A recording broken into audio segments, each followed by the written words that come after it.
मित्रों नमस्कार प्रणाम। मैं हंसराज चौधरी, संस्थापक श्री नवग्रह आश्रम सेवा संस्थान, आप सभी लोगों का हृदय से प्रणाम करता हूं, स्वागत करता हूं। आज मैं आपको गिलोय के उपयोग के बारे में कुछ बताना चाहता हूं। गिलोय, जिसको कि आम बोलचाल की भाषा में नीम गिलोय भी कहा जाता है और गिलोय भी कहा जाता है। अब ये देखिए, इसका जो भौतिक स्वरूप है, ये जब इस पे पत्ते नहीं होते हैं तो ये इस तरीके से ये मतलब यानी कि शुरू का जो शाखा है वो थोड़ी मोटी होगी और इससे जो सहायक शाखाएं जो चलती है वो इस तरीके से थोड़ी पतली होगी। अब इसको मैं थोड़ा और आपको विस्तार से समझाऊं कि गिलोय, सबसे बड़ी बात है गिलोय को पहचानने का बड़ा चक्कर है। ये देखिए, ये मैं आपको पूरा गिलोय का एक जो पौधा है आज एक रोगी को देने के लिए मैंने निकाला है आश्रम से, तो ये उससे पहले मैं इसका उपयोग करना चाह रहा हूँ। तो ये आप देखिए, ये इस तरीके से ये इसका मुख्य शाखा, फिर इस शाखा से ये और शाखा निकली हुई, ये इस तरीके से इसकी शाखाएं निकलती जाती है। अब इसके पत्ते का स्वरूप देखिए आप, ये पत्ता आप देख रहे हैं, है ना। ये इसकी पहचान, ये आगे से आपको ज़्यादा हरा दिख रहा है, पीछे से ये हल्का सा सफ़ेदपन लिए हुए, और इसके अंदर जो ये सिराएँ और धमनियाँ, ये जो रेखाएँ हैं, ये बिल्कुल आपको साफ तौर से दिखाई दे रही है।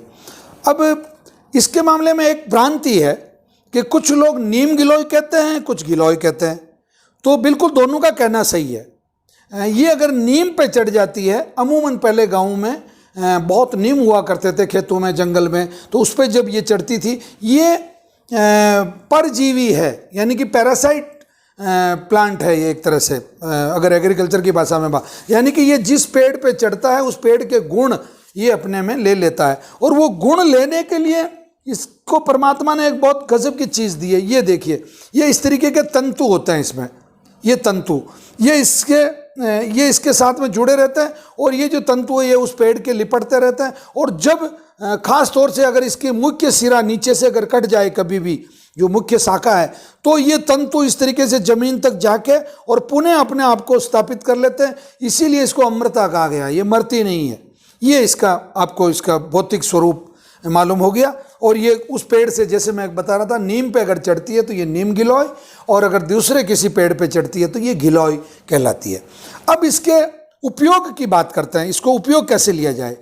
सबसे पहले मेरी ये धारणा है, क्योंकि मैं वनस्पति विज्ञान का विद्यार्थी और वनस्पति पे ही मैं पूरे विश्वास करता हूँ, तो इसके 5 पत्ते आपको उपयोग करने होते हैं। 1, 2, 3, 4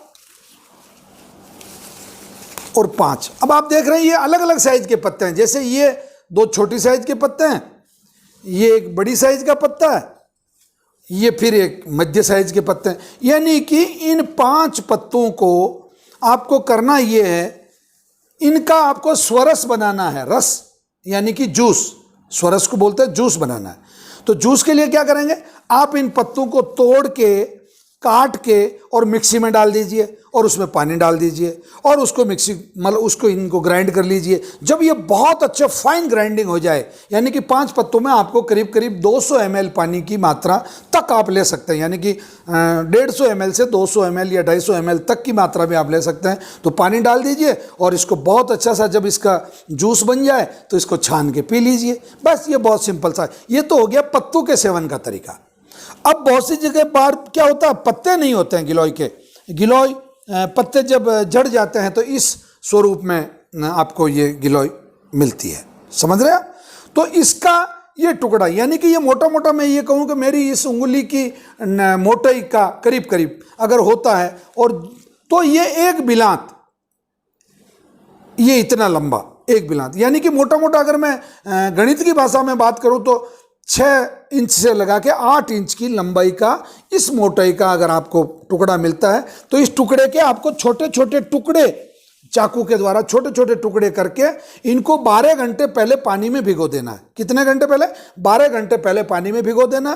फिर इनको थोड़ा कूट के छोटे टुकड़े काट लिए, फिर हमाम दस्ते में या किसी में इनको कूट लिया, थोड़ा सा इनको खंडित कर दिया, फिर 12 घंटे पानी में भिगो दिया। उसके बाद में वापस मिक्सी में डाल के इसको, मिक्सी को अच्छा सा पानी डालते जाएं, ग्राइंड कर लें और उसको फिर आप छलनी से छान लें। और छानने के बाद में जो कचरा बचता है उसको तो आप फेंक दें, और जो जूस आपको नीचे से मिला है उस जूस को आपको पीना है।